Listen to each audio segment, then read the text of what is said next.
80 दिन से ऊपर हो गए हैं। तो जब सारे काम धंधे ही बंद हैं, लोग घरों में बंद होके बैठे हैं, आपका ट्रांसपोर्टेशन बंद है, आप कहीं आ जा नहीं सकते हैं, बाहर निकलते हैं तो गोलियों का डर है कि मौत आपके सिर के ऊपर मंडरा रही है।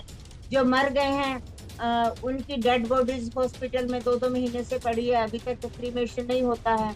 तो इसको क्या कहेंगे? तो साफ साफ समझ में आता है कि ये बिल्कुल नकारा सरकार है, निकम्मी सरकार है, बिल्कुल फेलियर है, नागरिकों की सुरक्षा नहीं कर पा रही है, उनको सुरक्षा देने में नाकामयाब रही है। तो ऐसे लोगों को अपने ओहदे पे बने रहने का कोई हक नहीं। सच है, भयानक था। हम अपने मुंह से बहुत सारी बातें बोल नहीं पा रहे थे, और थोड़ा सा ही बोला था तो संगीन धाराएं हमारे ऊपर लागू कर दी गई।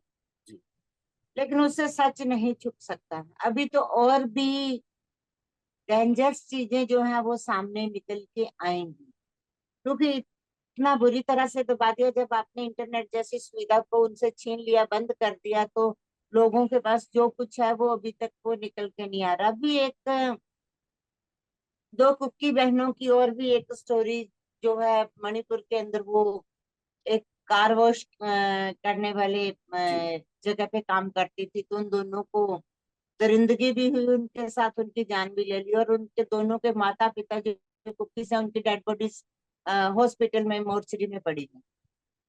एक और वीडियो आज ही मैंने भी देखा और लोगों ने उसको वायरल किया, उसको बीच सड़क में बिठा के लड़की को मार रहे हैं।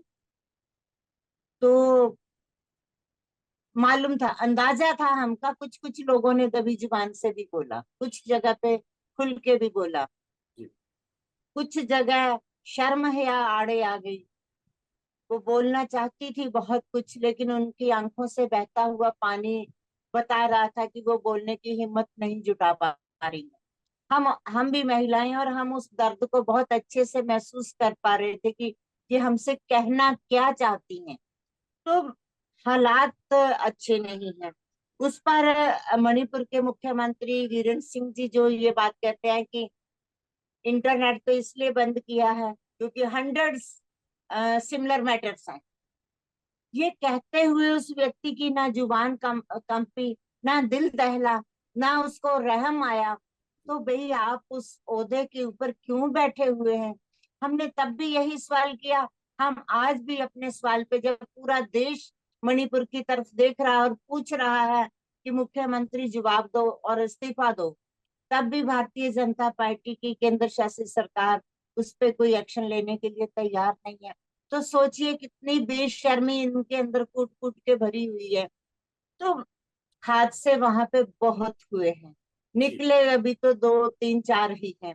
तो जैसे जैसे थोड़ा माहौल खुलेगा तो आप देखिएगा, क्रूरता की सारी हदें पार करती हैं। दरिंदगी और हैवानियत का जो नंगा तांडव जिसको कहते हैं, वो सारा वहां पे हुआ है।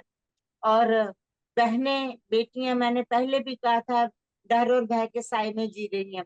वो बिल्कुल सच है। हमने अपनी तरफ से कभी कोई बनावटी बात नहीं कही, ना ऐसे शब्दों का इस्तेमाल किया, लेकिन गुस्सा बहुत है, हमें भी बहुत गुस्सा है कि हम ऐसे देश में रह रहे हैं जहाँ ना मर्दों की भीड़ है, या औरतों की नंगा रैली निकाल रहे हैं, उनके साथ सारी हैवानियत की हदें पार कर रहे हैं।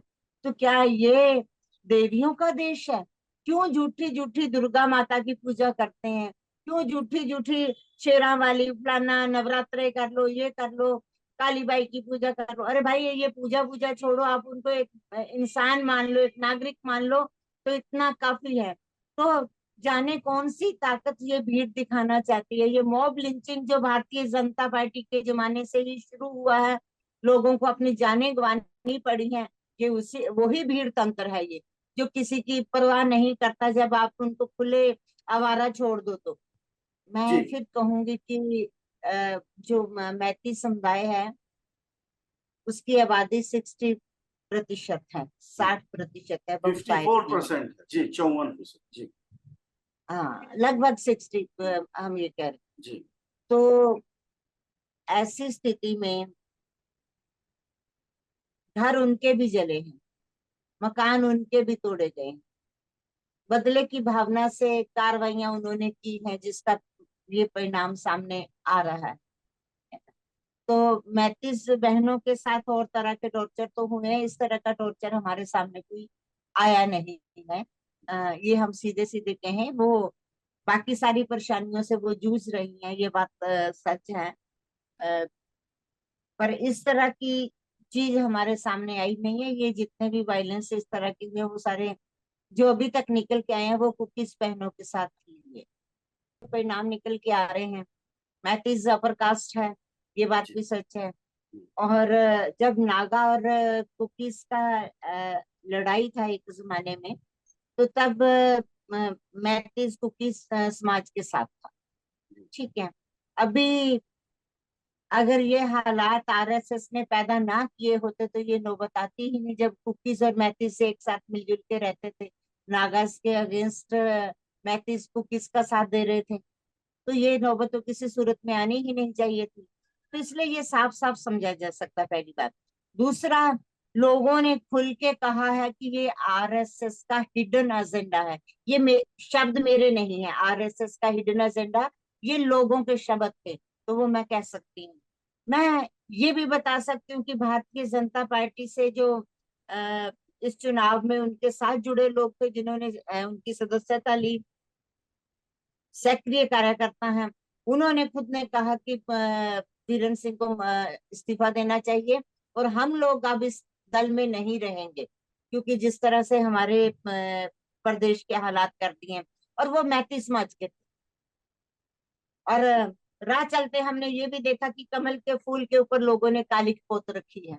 तो अगर लोग खुल के सड़कों पे नहीं आ रहे, तो अपने विरोध को, अपने गुस्से और रंज को, अपने अंदर की भावनाओं को इस तरीके से भी उजागर कर रहे हैं। तो मैं समझती हूँ कि ये इन्हीं का फैलाया हुआ रायता है, जो अच्छे से वहां की जनता को, वहां की इकोनॉमी को, वहां के रोजगार और काम धंधों को, और वहां की जिंदगियों को अपनी जद में ले चुका है, प्रभावित कर चुका है। 80 दिन से ऊपर हो गए हैं। तो जब सारे काम धंधे ही बंद हैं, लोग घरों में बंद होके बैठे हैं, आपका ट्रांसपोर्टेशन बंद है, आप कहीं आ जा नहीं सकते हैं, बाहर निकलते हैं तो गोलियों का डर है कि मौत आपके सिर के ऊपर मंडरा रही है। जो मर गए हैं, उनकी डेड बॉडीज हॉस्पिटल में 2-2 महीने से पड़ी है, अभी तक क्रीमेशन नहीं होता है। तो इसको क्या कहेंगे? तो साफ साफ समझ में आता है कि ये बिल्कुल नकारा सरकार है, निकम्मी सरकार है, बिल्कुल फेलियर है, नागरिकों की सुरक्षा नहीं कर पा रही है, उनको सुरक्षा देने में नाकामयाब रही है। तो ऐसे लोगों को अपने ओहदे पे बने रहने का कोई हक नहीं है। देखिए, लोग दोनों तरह की बातें करते हैं। वीरेंद्र सिंह के खिलाफ तो है ही जी कि इस्तीफा दे दे, वो उस हम्म, पद पे रहने के काबिल नहीं है।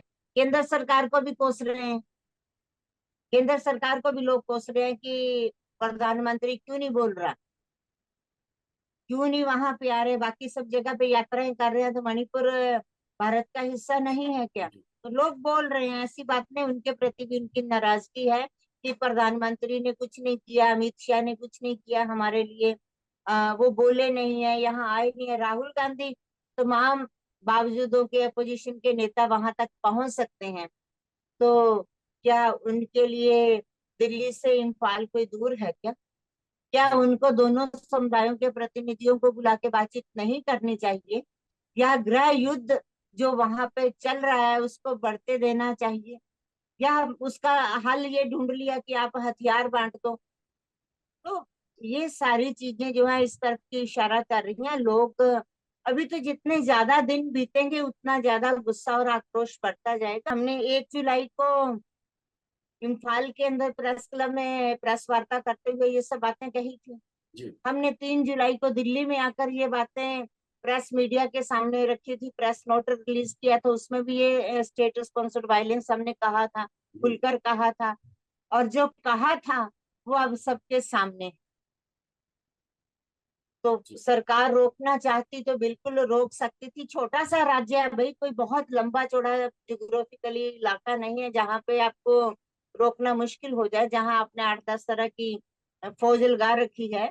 तो जी वहां पे तो ये मुश्किल काम ही नहीं था, अगर आपकी नीयत साफ होती तो। लोगों को मरने के लिए छोड़ दिया गया, उनको जानवर समझ लिया आपने, आपके अंदर सारी मानवता खत्म हो गई है। तो उसका परिणाम अब मैं फिर कह रही हूँ कि जैसे जैसे कुछ इंटरनेट चालू होगा, कुछ और लोगों आवागमन और सब चीजें सामान्य होने लगेंगी, तो आप देखिएगा कितने वायलेंस, कितनी स्टोरीज वहां से निकल के आएगी। अभी तो लोग अलग अलग तरह के रिलीफ कैंपों में है, वहां इतने कैंप चल रहे हैं, हम तो मात्र 6 कैंपों में जा पाए हैं। जी तो हर कैंप के अंदर ऐसी ही भयावह स्थिति है। तो वहां कैंप के अंदर तो वो लोग है ना जिनका सब कुछ खत्म हो गया, जो अपने घरों तक लौट नहीं पा रहे हैं क्योंकि उनके घर जल गए या तोड़ दिए गए या उनके परिवारजन मार दिए गए। तो जो मरे हैं तो वो उन्हीं के प्रियजन है ना, जो घर से बेघर हो गए हैं। तो ये सारी स्थितियां तो हैं। बोले हैं तो उसके लिए मुकदमों के लिए भी तैयार है भाई। फांसी की सजा एक धारा है, वो लगाई गई है। एक हमने हमला किया है मुख्यमंत्री और गवर्नर के ऊपर, साजिश रची है। तो जी ये ऐसी धाराएं लगाई गई हैं जो देश के इतिहास में सेडिशन 124A है, और ये 124 कभी लगी ही नहीं किसी के ऊपर, जो हमारे ऊपर लगाई है।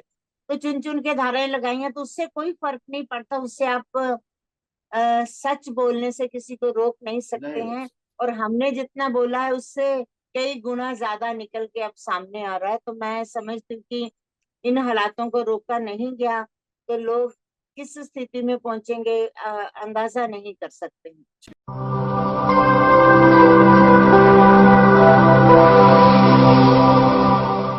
जन ज्वार जनता की मीडिया।